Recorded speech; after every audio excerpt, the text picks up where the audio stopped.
Hello friends, फिर से एक नई वीडियो में आपका स्वागत है। और आज का जो टॉपिक है वो है डेटाबेस, स्कीमा एंड टेबल। ये होते क्या हैं? अगर हम सीक्वल पढ़ रहे हैं तो ये डेटाबेस में कैसे इम्प्लीमेंट होते हैं, तो इन सबको देखेंगे आज हम वन बाय वन। तो लेट्स स्टार्ट। ओके, ये इमेज जो आपको पहली जो इमेज दिख रही है, अगर आप इस इमेज को देखेंगे कि डेटाबेस, ये जो पूरा सिलेंड्रिकल जो टाइप है, पूरा कंबाइन, अगर हम इस पूरे सिलेंड्रिकल दिख रहा है ना शेप, ये पूरा जो है डेटाबेस है। ठीक है, इसके अंदर स्कीमास होते हैं। ये स्कीमा 2, 3, 4 कितने भी हो सकते हैं। Okay, there is a no certain type, but आप जितने बनाना चाहते हैं उतने हो सकते हैं। ठीक है, अब ये स्कीमा होते क्या है ये भी हम देखेंगे। उसके अंदर क्या होते हैं? टेबल्स होती हैं। अब उस स्कीमा के अंदर टेबल्स डिफाइंस होती हैं। तो आप टेबल्स क्या होते हैं? एक्चुअल डेटा जहां पे मिलेगा वो क्या हो गया? टेबल्स। तो let's start. First thing, database. What is database? अगर हम बात करें तो database is a container. Okay, जब अब इन रियल टाइम में अगर आपने कभी कंप्यूटर पे काम किया है, अगर आप काम करते हो कंप्यूटर पे, तो आपने देखा होगा कि आपने कहीं भी डेटा या अपने सिस्टम में जाएं तो सी ड्राइव होती है, डी ड्राइव होती है। तो ये ड्राइव्स एक तरीके से समझ लीजिए कि ये कंटेनर मतलब डेटाबेस है। ओके, अच्छा। अब डेटाबेस के अंदर जैसे कि अ, इधर जो हमारे डेटाबेस के अंदर क्या क्या हो सकता है? टेबल हो सकती हैं, व्यू हो सकते हैं, स्टोर्ड प्रोसीजर हो सकते हैं, फंक्शंस होते हैं और स्कीमास होते हैं। ये सारी चीजें किसके अंदर हो सकती हैं? एक डेटाबेस के अंदर हो सकती हैं।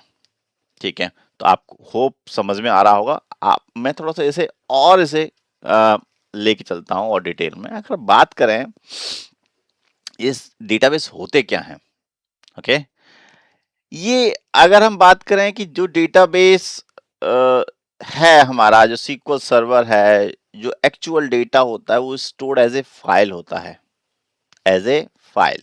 ओके, इस डेटाबेस के अंदर दो टाइप की फाइलें होती हैं, एक एलडीएफ और एक MDF.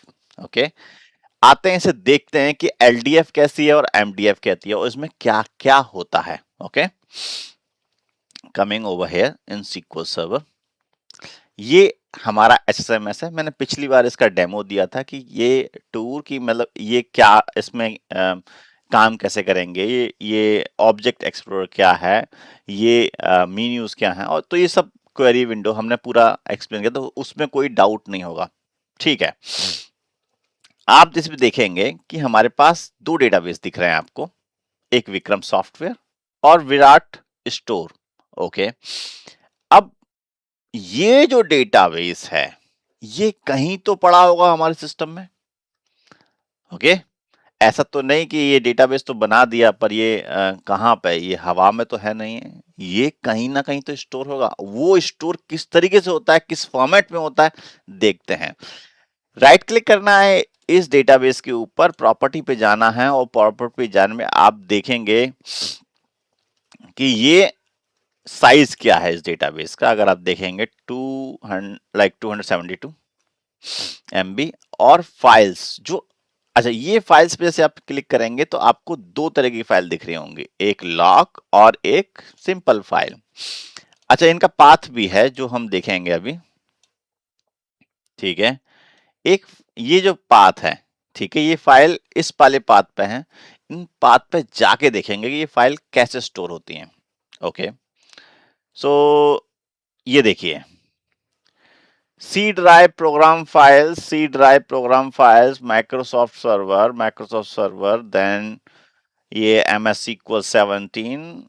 Okay, and then MS SQL and data. अगर आपने इंस्टॉल किया और आपने डेटाबेस बनाया तो आप यहाँ पे जाके चेक करिए कि आपका डेटाबेस एग्जिस्ट करता है या नहीं करता है। आप देखेंगे कि हर फाइल की एक डबल फाइल्स है।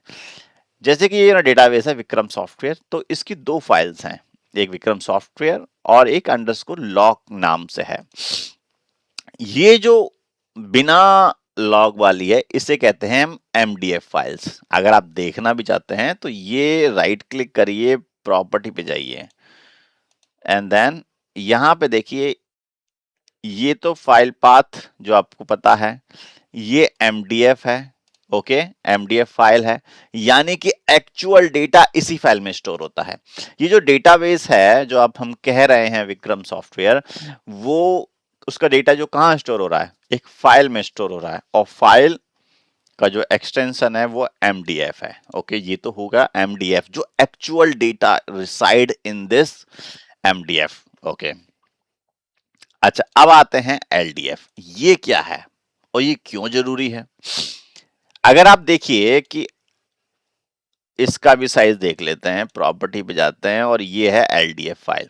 ओके, कभी भी अगर आपको सपोज करो ये डेटाबेस दूसरे सिस्टम पे मूव करना है या कहीं और मूव करना है, तो आपको एक फाइल नहीं भेजनी है, आपको दोनों ही फाइल भेजनी पड़ेंगी।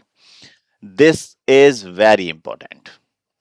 ओके, लॉग फाइल के बिना आपका एक्चुअल जो डेटा, आपका जो साइज, लाइक ये जो फाइल है, ये कोई काम की नहीं है। LDF files basically maintains the transaction. Okay, ये फाइल मेंटेन रखती है आपके ट्रांजैक्शन। आपने कोई भी क्वेरी फाइल करी SQL सर्वर में, या किसी भी तरीके के ट्रांजैक्शन करी, इंसर्ट, अपडेट, डिलीट या डेटाबेस डिलीट, कुछ भी किया, इस इस लॉग फाइल में वो मेंटेन रहता है। तो ये जो लॉग फाइल है, डेटाबेस जब भी आप इंपोर्ट करते हो, मतलब ये डेटाबेस कहीं और सिस्टम पे है, तो ये लॉग फाइल बताती है कि इस डेटाबेस के अंदर ये ट्रांजैक्शन फाइल है, और ये जब ये पता पड़ता है तभी वो इस चीज को रीड कर पाता है दूसरा सिस्टम। तो डिपेंडेंसी बहुत ज्यादा है। आपके पास एमडीएफ, जो मतलब एमडीएफ जो है एक्चुअल डेटा कर रहा है, और एलडीएफ जो एलडीएफ फाइल है वो लॉग मेंटेन करती है। कुछ भी ट्रांजैक्शन हम कर रहे हैं डेटाबेस के ऊपर, तो डेटा तो कहाँ पड़ा हुआ है, एमडीएफ के ऊपर, बट ये जो है ट्रांजैक्शन मेंटेन कहाँ हो रही है, लॉग फाइल के अंदर। तो जब लॉग फाइल के अंदर जो ट्रांजैक्शन है, अगर हम इसे मूव करेंगे किसी और सिस्टम के ऊपर, तो हमें ये फाइल जरूरी है, इंपॉर्टेंट है। ओके, इसी से हमें सिस्टम को पता पड़ता है कि इस सिस्टम पे क्या क्या इंफॉर्मेशन है, क्या ट्रांजेक्शन हुए हैं, और ये सभी चीजें जब दूसरा सिस्टम पता कर तभी से रीड कर पाता है। सो गाइस, आपको ये समझ में आ गया होगा कि एलडीएफ और एमडीएफ और डेटाबेस। क्लियर? ठीक है, आते हैं डेटा। आपका साइज भी देखा आपने डेटाबेस का।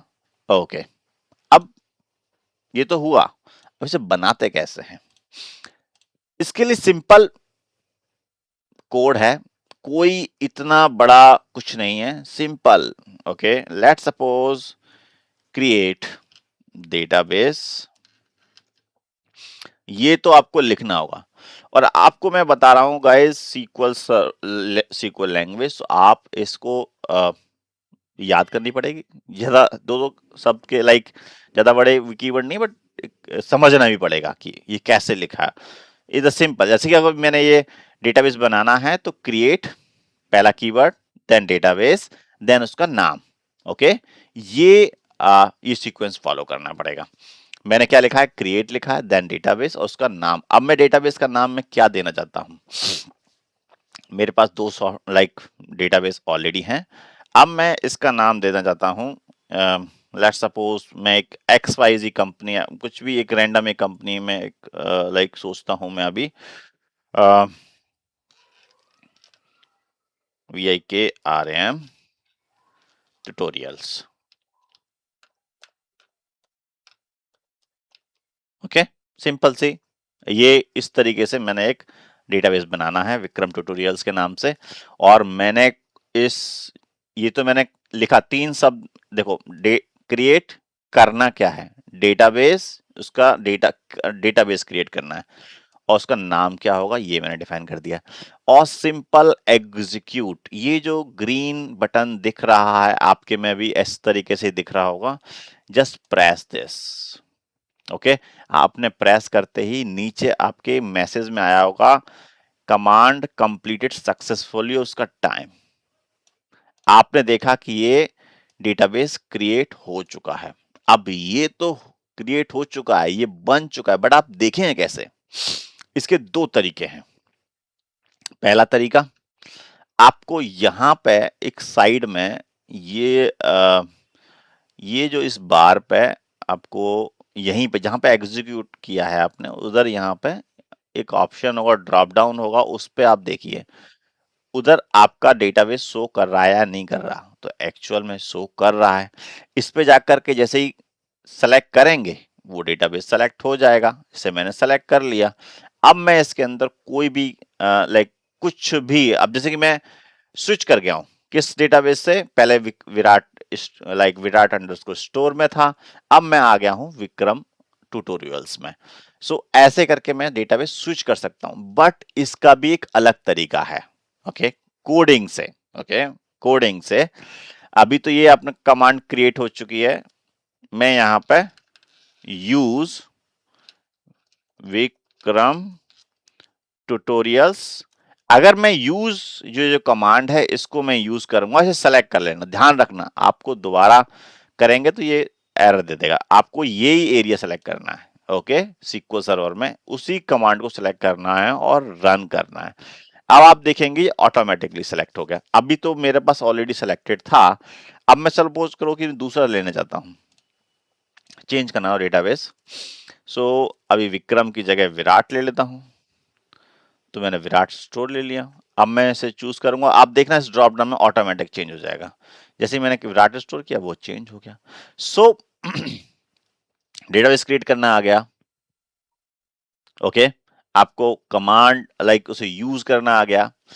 अब थोड़ा सा इसमें इसमें देखेंगे कि ये जो हमने डेटाबेस क्रिएट किया, ये केवल और केवल कुछ क्रिएट कीवर्ड लगाया, डेटाबेस लगाया, देन उसका नाम दे दिया। बट ये ऐसा नहीं है, इसका लेंदी कमांड भी है। अगर आप इसे देखेंगे, ये लेंदी कमांड है। क्योंकि इसमें क्या है, पूरा हमने स्पेसिफाई किया है, पाथ स्पेसिफाई किया है कि इस तरीके से भी फाइल एलडीएफ फाइल कहाँ बननी चाहिए और एमडीएफ फाइल कहाँ बननी चाहिए, इसका पाथ भी चेंज हो सकता है। तो कभी कंफ्यूज ना होना कि एक ही लोकेशन पे पड़ी होंगी दोनों फाइलें। ओके, तो ये फाइल पाथ आप वहां जाके चेक कर लीजिए कि एलडीएफ कहां पड़ी है और एमडीएफ कहां पड़ी है। आप इसे स्पेसिफाई भी कर सकते हैं जब आप बनाएं तो, कि मुझे ये सी ड्राइव में रखनी है, ये डी ड्राइव में रखनी है। क्योंकि मेरा डेटाबेस कोई छोटा नहीं है, मैं कंपनी का डेटाबेस सेटअप कर रहा हूं। यहाँ पे 10-20 GB से काम नहीं चलेगा। वहां पे टीबीओस, टेराबाइट की मैंने सी ड्राइव की टेराबाइट इसमें यूज कर ली और डी ड्राइव की इसमें यूज कर ली, एलडीएफ। ओके, सो आपको यहां पे डिटेल्ड, आपको प्राइमरी फाइल पाथ, आप इसमें सेकेंडरी फाइल वो भी डिफाइन कर सकते हैं। उसके लिए एनडीएफ करके बनती है। इससे क्या होता है कि आप उसमें और भी ड्राइव्स यूज कर सकते हैं, जिससे कि बहुत बड़ा डेटाबेस बनेगा। ओके, सो इसका साइज भी और ये फाइल ग्रोथ भी, कि ये क्या होता है कि ऐसा ही नहीं है हमने इनिशियल जो साइज डिफाइन किया बहुत छोटा दिया है, बट क्या होता है ये खुद ही ऑटोमेटिक इंक्रीमेंट होता रहता है, क्योंकि डेटाबेस का साइज बढ़ता रहता है, ये ग्रो होता रहता है। वो तो ग्रो किस हिसाब से होगा, 10 MB के हिसाब से। इधर तो बहुत बहुत कम है, बट जब हम ग्रोथ करते हैं तो 1 GB अप्रोक्सीमेटली। ओके, सो आपको समझ में आ रहा होगा, ये डिटेल कमांड है, इसको भी आप यूज कर सकते हैं। बट फिलहाल मेरा डेटाबेस बन चुका है। उसका अगर आप देखना चाहते हैं, यहाँ पे जाइए, क्योंकि ये इधर डेटाबेस शो नहीं कर रहा है, तो इसे रिफ्रेश कर लीजिए और ये रिफ्रेश करने के बाद ये आपका डेटाबेस यहाँ पे शो करना शुरू कर देगा। It just right click and then property. Property में फिर जाके फाइल चेक कर लीजिए, सेम फाइल पाथ पे ही उसने बनाया होगा। ठीक है, इसे देख भी लेते हैं एक बार। विक्रम ट्यूटोरियल्स के नाम से बनाया है, एलडीएफ और एमडीएफ, और ये यहाँ पे होगा। एक बार रिफ्रेश करके, सो ट्यूटोरियल्स, यस, ये फाइल आ गई। अब इन फाइलों को लेके आप कहीं पे भी मूव कर सकते हैं डेटा को। ठीक है, तो ये रहा आपका database. Let's move to schema. ठीक है जी, डेटाबेस क्लियर। आई होप किसी को कोई डाउट नहीं होगा, अगर होगा भी तो आप कमेंट करिए। और जिसने भी ये बना लिया है, जिसने भी इंस्टॉल कर लिया है, सब अपना अपना कमेंट करिए, अपने नाम कमेंट करिए जिसने भी बना लिया है। अगर कोई डाउट है तो आप वो भी कमेंट करें। आते हैं व्हाट इज स्कीमा। स्कीमा, जैसे कि हमने डेटाबेस देखा, डेटाबेस एक ड्राइव है, C drive, D drive system की। एग्जाम्पल बता रहा हूं, ये रियल में मत ले लेना, मैं तो आपको दिखा भी दिया कि फाइल कहाँ स्टोर होती है डेटाबेस की। मैं एग्जाम्पल एज ए कंटेनर, हमारा क्या है, डेटाबेस एज ए कंटेनर। अब हम कंटेनर के अंदर क्या बनाते हैं, फोल्डर्स बनाते हैं। क्या बनाते हैं, फोल्डर्स। तो schema as a folder, okay, ये लॉजिकल है कि लॉजिकल हम उसके अंदर स्कीमा बना रहे हैं। Okay, there is a no physical existence of schema, but data को बाइफिकेशन करने के लिए, जैसे कि फोल्डर का कोई एग्जिस्टेंस नहीं होता, बट एक एक मेन फोल्डर है, उसके अंदर सब फोल्डर हो सकते हैं। सो इसी तरीके से स्कीमा है, तो स्कीमा भी एक ही ड्राइव के अंदर कई सारे फोल्डर हो सकते हैं, और तो इस तरीके से हमारे पास ये स्कीमा है। So schema is a logical grouping of database objects, okay, क्योंकि हमारे पास टेबल हो सकती हैं, और एक नाम की दो टेबल हो सकती हैं, बट उनका स्कीमा डिफरेंस हो सकता है। ओके, जैसे कि एचआर के अंदर भी हमारा सेल टेबल हो सकती है, और यही टेबल दूसरे डिपार्टमेंट में भी हो सकती है। ओके, बट इनका दोनों का क्या होगा, स्कीमा डिफरेंस होगा। इससे हमें ये पता पड़ जाएगा ये एचआर की टेबल है, ये हमारी टेबल सेल्स की है, या एडमिन की है, या किसी और की भी है। ठीक है, so guys, why it is important, better organisation, because हम इजीली ऑर्गेनाइज कर सकते हैं, ताकि हमें दिखेगा कि ये इस तरह का डेटा इधर इस स्कीमा में पड़ा है, तो इस स्कीमा को, इससे एक और फायदा होता है कि हमें, सपोज करो कि हमें इस पे स्पेसिफिक स्कीमा पे किसी को एक्सेस देना है, तो वो इतनी टेबल, उस स्कीमा के अंदर जितनी भी टेबल्स आ रहे होंगे, उनका सबका एक्सेस मिल जाएगा उस यूजर को। Security control, definitely in the same table allow in a different schema, और सेम टेबल डिफरेंट स्कीमा में मिल सकती हैं, इससे हमारा मैनेजमेंट अच्छा हो जाएगा। ठीक है, तो अभी हमारा कंपनी डीबी एक तरीके से डेटाबेस है, उसके अंदर एचआर एक स्कीमा है, एक सेल्स एक स्कीमा हो सकता है, और इनके अंदर टेबल हो सकती हैं, जैसे कि एचआर के अंदर एम्प्लॉय है, सैलरी टेबल है।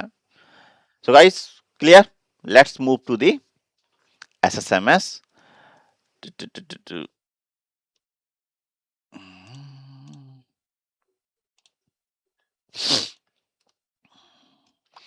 सो स्कीमा क्रिएट करते हैं।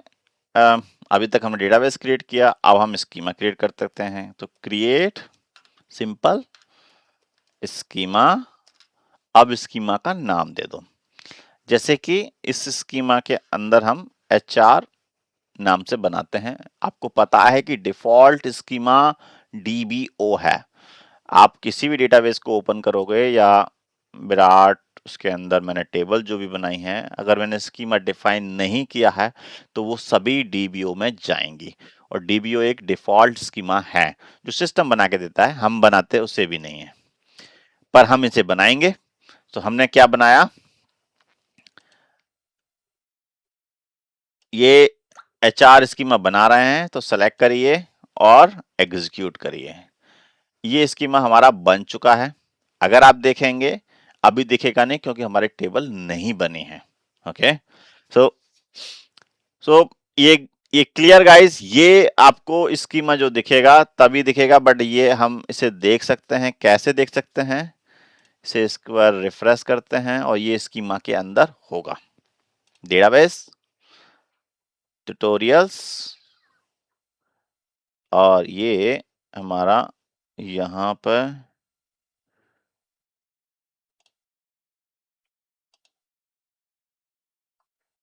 एचआर एचआर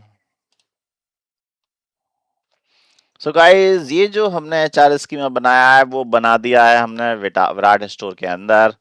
तो इसको हमें चेंज करना पड़ेगा, ये हमें अपने डेटाबेस के अंदर लेके आना पड़ेगा। तो कोई टेंशन नहीं है, हमें पहले डेटाबेस चेंज करना पड़ेगा। तो ये ध्यान रखना, जब जो भी डेटाबेस आपका सेलेक्टेड है, चीजें उसी के अंदर बनेंगी। तो जब भी आप इसमें काम कर रहे हैं तो डेटाबेस सेलेक्ट जरूर करें। तो मैंने अभी विक्रम ट्यूटोरियल्स के अंदर जाते हैं, सेलेक्ट किया मैंने और रन किया, जिससे कि मेरा यहाँ पे सेलेक्ट आ गया। अब मैं इसे क्रिएट स्कीमा करता हूँ। देन क्रिएट स्कीमा करने के बाद ये जो स्कीमा जो बना है मेरा कहाँ बना होगा, ट्यूटोरियल लाइक विक्रम ट्यूटोरियल्स के अंदर बना होगा। So let's explore this schema HR.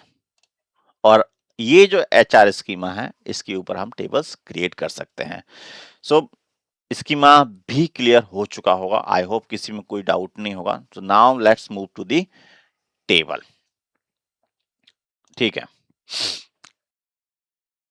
What is table, यही अब हमें जो पढ़ना है वो मेन चीज पढ़नी है। जो टेबल क्या है, टेबल क्या है, एक्चुअल टेबल मतलब एक्चुअल डेटा स्टोर करता है।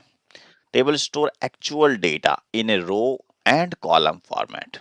एक टेबल का जो डेटा किस फॉर्मेट में, टेबुलर फॉर्मेट में होगा, जिसमें कि रोज होंगी, कॉलम्स होंगी और कॉलम्स के नेम होंगे।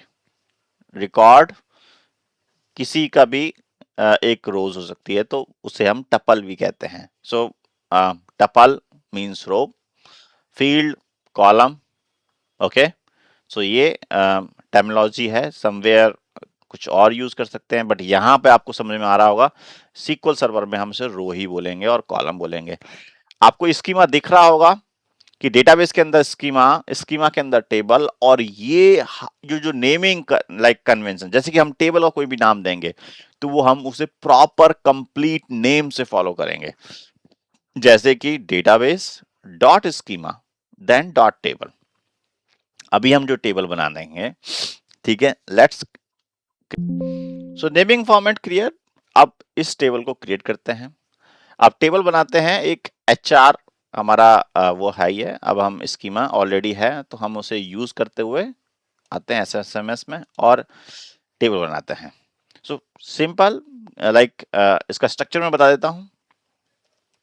क्रिएट, जैसे कि हमने डेटाबेस क्रिएट किया, स्कीमा क्रिएट किया, ऐसे ही हम टेबल भी क्रिएट करेंगे। Create table and table name. And table name क्या हो सकता है, let's suppose employee. Okay, employee है, बट इसके सामने हमें डिफाइन करना पड़ेगा कि ये हमें, अगर हम नहीं डिफाइन करेंगे एचआर, देन ये डीबीओ डॉट स्कीमा में क्रिएट कर देगा।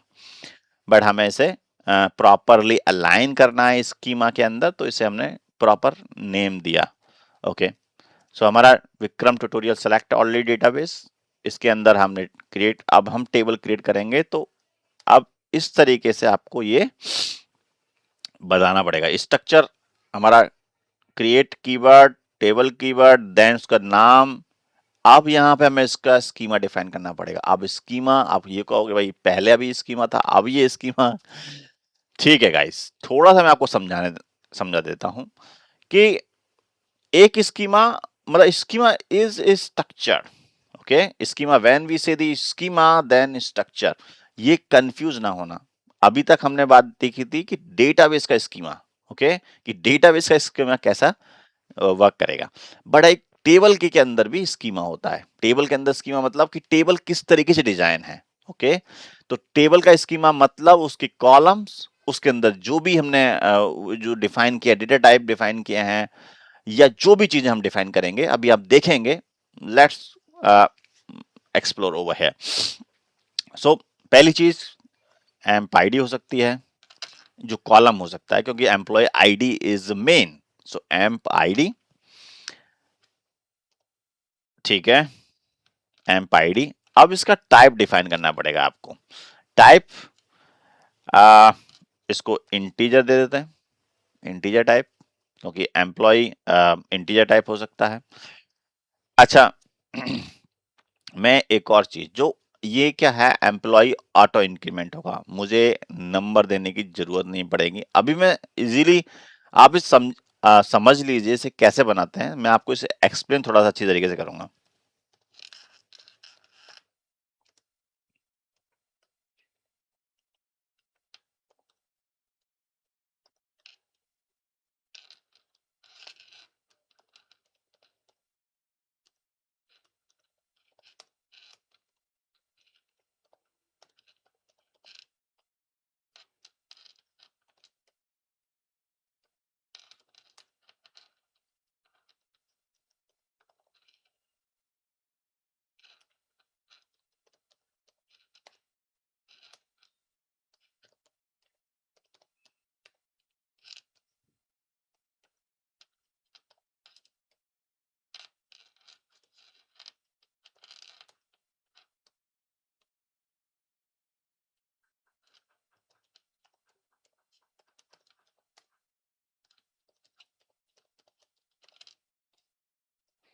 ठीक है, तो ये मैंने एक टेबल बना ली है। तो इसमें डेटा डेटा टाइप पे थोड़ा कंफ्यूज ना होना, मैं आपको इसका सेपरेट सेशन लूंगा। ओके, कि डेटा टाइप क्या क्या होते हैं, कैसे कैसे होते हैं। सो इसमें थोड़ा कंफ्यूज ना होना, मैं सिंपली एक छोटा सा टेबल बना रहा हूँ।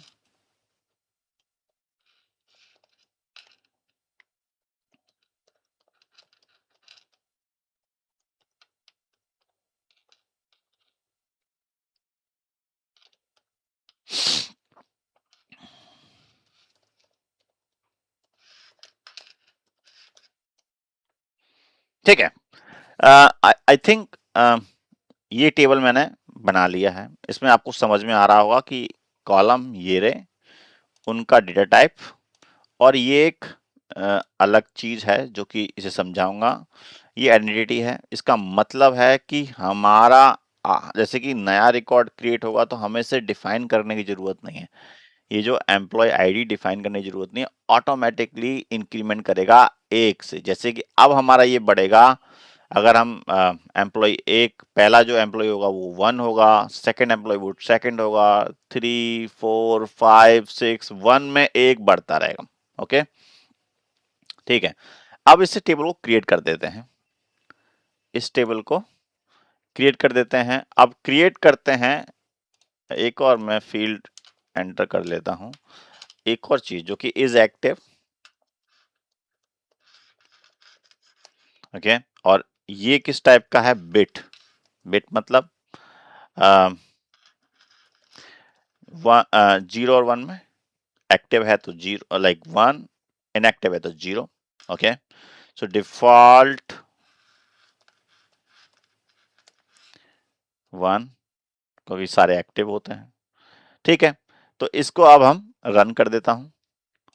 तो ये मैं इसे एग्जीक्यूट करता हूँ, सक्सेसफुल हो चुका है। अब ये तो मेरी क्रिएट कमांड हुई टेबल को क्रिएट करने के। आपने देखा कि स्कीमा भी कैसे बनाते हैं। स्कीमा में हम जब बात करें, स्कीमा टेबल का स्कीमा मतलब उसके अंदर कॉलम्स, उसके डेटा टाइप्स, उसके अंदर अगर कोई भी की लगी हुई है, जैसे कि इसमें लगी हुई है प्राइमरी की। अब ये की क्या होती है इसको आगे समझेंगे, ठीक है, बट फिलहाल के लिए समझ लीजिए ये प्राइमरी की है। आगे से और उसमें देखेंगे, एक कंस्ट्रेंट लगा हुआ है, डिफॉल्ट कंस्ट्रेंट, और बाकी डेटा टाइप्स हैं। ओके, डेटा टाइप्स में अगर हम बात करें, इंट है, वेरचर है, डेसिमल है, डेट है और बिट है। सो हमने टेबल बना भी लिया है, इसको अब हम देखना है कि क्या इसके अंदर डेटा है या नहीं है। तो सिंपली सेलेक्ट एस्ट्रिक फ्रॉम, और इस टेबल का नाम, और इस टेबल का नाम क्या है, HR, पूरा नाम इसे पूरा नाम से बुलाएंगे। और इसका पूरा नाम ये ही नहीं है, इसके अंदर ये भी है, विक्रम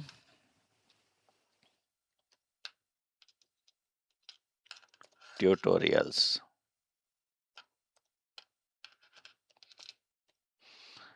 ये बना पूरा नाम इसका। ओके, अब इसे रन भी करेंगे इसे हम, और ये मेरी टेबल रन हो चुकी है। आप नीचे देखेंगे, आपको ये दिख रहा होगा। ओके, तो इसे थोड़ा सा और बड़ा कर देता हूं। अब आपको थोड़ा साफ दिख रहा होगा। तो अब आप इस टेबल को देख सकते हैं कि इसके अंदर ये स्कीमा है, अभी इसके अंदर डेटा नहीं है बिल्कुल भी। ओके, सो डेटा भी एंटर करना दिखा देता हूं। तो टेबल क्रिएट हो गई है, टेबल दिख भी रही है। अगर आप इसे यहां से भी देखेंगे ट्यूटोरियल्स के अंदर जा करके डेटाबेस टेबल्स के अंदर जाएं और ये टेबल आपको दिखने लगेगी। ठीक है, ये एचआर एम्प्लॉय टेबल्स दिख रही है। ठीक है, अब हम देखते हैं, क्रिएट करते हैं, सॉरी डेटा एंटर कर देते हैं इसके अंदर। तो डेटा एंटर करते हैं इसके अंदर। अब मैंने डेटा ले आता हूं। डेटा इसके अंदर कैसे एंटर करेंगे उसके लिए अलग कमांड है, इंसर्ट इनटू। ये ध्यान रखना, जब भी आप डेटा इंसर्ट करें टेबल के अंदर तो आपके पास पहला कीवर्ड इंसर्ट देन इनटू, और ये जो टेबल का नाम कि किस टेबल के अंदर आपको डेटा एंटर करना और किस किस कॉलम में करना, ये ब्रैकेट में डिफाइन होगा। ओके, और फिर देन वैल्यूज, और देन लाइक जो भी फील्ड की वैल्यूज हैं, जैसे कि एम्प्लॉय नेम राहुल है, राहुल शर्मा है, डिपार्टमेंट एचआर है, सैलरी ये है, और डेट ये है। सो गाइस, इसमें आप बोलेंगे कि इसमें मैंने हाँ आईडी एम्प्लॉय आईडी क्यों नहीं दिया, क्योंकि ये ऑटो फिल होगी। ऑटो फिल मतलब जैसे ही एम्प्लॉय आएगा हमें डिफाइन नहीं करना है कि उसकी एम्प्लॉय आईडी क्या है, उसकी एम्प्लॉय आईडी ऑटो जनरेट होगी, और ऑटो जनरेट होगी तो देखते हैं कैसे होगी। तो मैंने सेलेक्ट करा ये कमांड और देन मैंने एग्जीक्यूट किया। तीन मेरे बनने चाहिए। इस क्वेरी को फायर करते हैं कि सेलेक्ट क्वेरी क्या डेटा दिखा रही है। क्वेरी बता रही है कि टेबल में डेटा एंटर नहीं हुआ है। So give me 1 minute. Employee then let's see, देखते हैं टेबल है या नहीं है मेरे पास।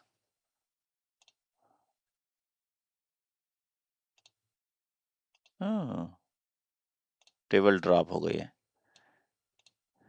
ओके, देन ये मेरे से अभी ड्रॉप हो गई है टेबल। अब मैंने डेटा एंटर कर दिया है, 3 रो इंजेक्ट हो चुके हैं। अब इस टेबल को देखते हैं सेलेक्ट क्वेरी फायर करके कि क्या डेटा है या नहीं है। पर डेटा अभी भी नहीं है, क्योंकि इसमें ये जो डेटा मैं एंटर कर रहा हूँ वो एम्प्लॉयज में कर रहा हूँ। अब मैं देखता हूँ, ठीक है, वो नाम का मिसमैच था। ओके, देन अच्छा, अब ये डिपार्टमेंट का कुछ इश्यू है। यहाँ पे डिपार्टमेंट की स्पेलिंग मैंने गलत कर दी है। ओके, डिपार्टमेंट होना चाहिए था, जबकि वो कोई नहीं। इसको मैं एक बार रिक्रिएट कर लेता हूँ टेबल को। ठीक है, अब मैं इसे रिक्रिएट करने के लिए मैं आपको दिखा देता हूँ कि कैसे आपको रिक्रिएट करनी है। अभी सिंपली आपको मैं टेबल को डिलीट मारना आपको फिजिकली बता रहा हूँ। ओके, जैसे कि मेरी टेबल बन चुकी है, एक टेबल है मेरी एम्प्लॉयज, एक टेबल है मेरी एम्प्लॉय। ओके, सो कोई नहीं, मेरे पास दूसरी टेबल ऑलरेडी है। आपको ये पुरानी टेबल डिलीट मारनी है तो right click and then delete. तो ये मेरा डिलीट कर दिया। इस तरीके से मैं डिलीट भी कर सकता हूँ टेबल को। अच्छा, प्रॉब्लम ये है कि ये मेरी एम्प्लॉयज में डेटा जा रहा है, एम्प्लॉयज मेरे पास है अभी। ओके, सो डेटा मेरा एम्प्लॉयज में जा रहा है और मैंने डेटा इंजेक्ट भी किया है। सो आप देखेंगे कि इसके अंदर डेटा आ चुका है। ओके, कोई नहीं है, सिंपल वही कमांड है, बट मेरी 2 टेबल बन चुकी थी, एक एम्प्लॉय और एक एम्प्लॉयज नाम से। ओके, सो अभी आपको क्लियर हो गया होगा कि इस क्रिएट कमांड से आपको टेबल क्रिएट करनी है। ये सेलेक्ट कमांड है जो कि आपको वो दिखाएगा कि किस तरीके का डेटा है, लाइक उसमें कितना डेटा है। इसमें मैंने ये जो इंसर्ट कमांड दिख रही है या डेटा इंसर्ट करने के लिए आप इसमें देखेंगे कि इसमें डबल वार डेटा इंसर्ट हो चुका है 1, और यहाँ पे ये एम्प्लॉय ये है राहुल 2 बार इंसर्ट हो चुका है, क्योंकि मैंने 2 बार क्वेरी फायर कर दी थी।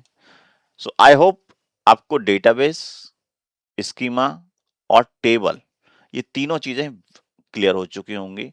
आपको कमांड लिखना भी आ चुका होगा, आप लिख भी पा रहे होंगे, आपने इससे एसएसएमएस से काम करना सीख भी लिया होगा, क्वेरी फायर करना भी सीखा होगा। तो इस वीडियो में हमने बहुत सारी चीजें सीखी हैं।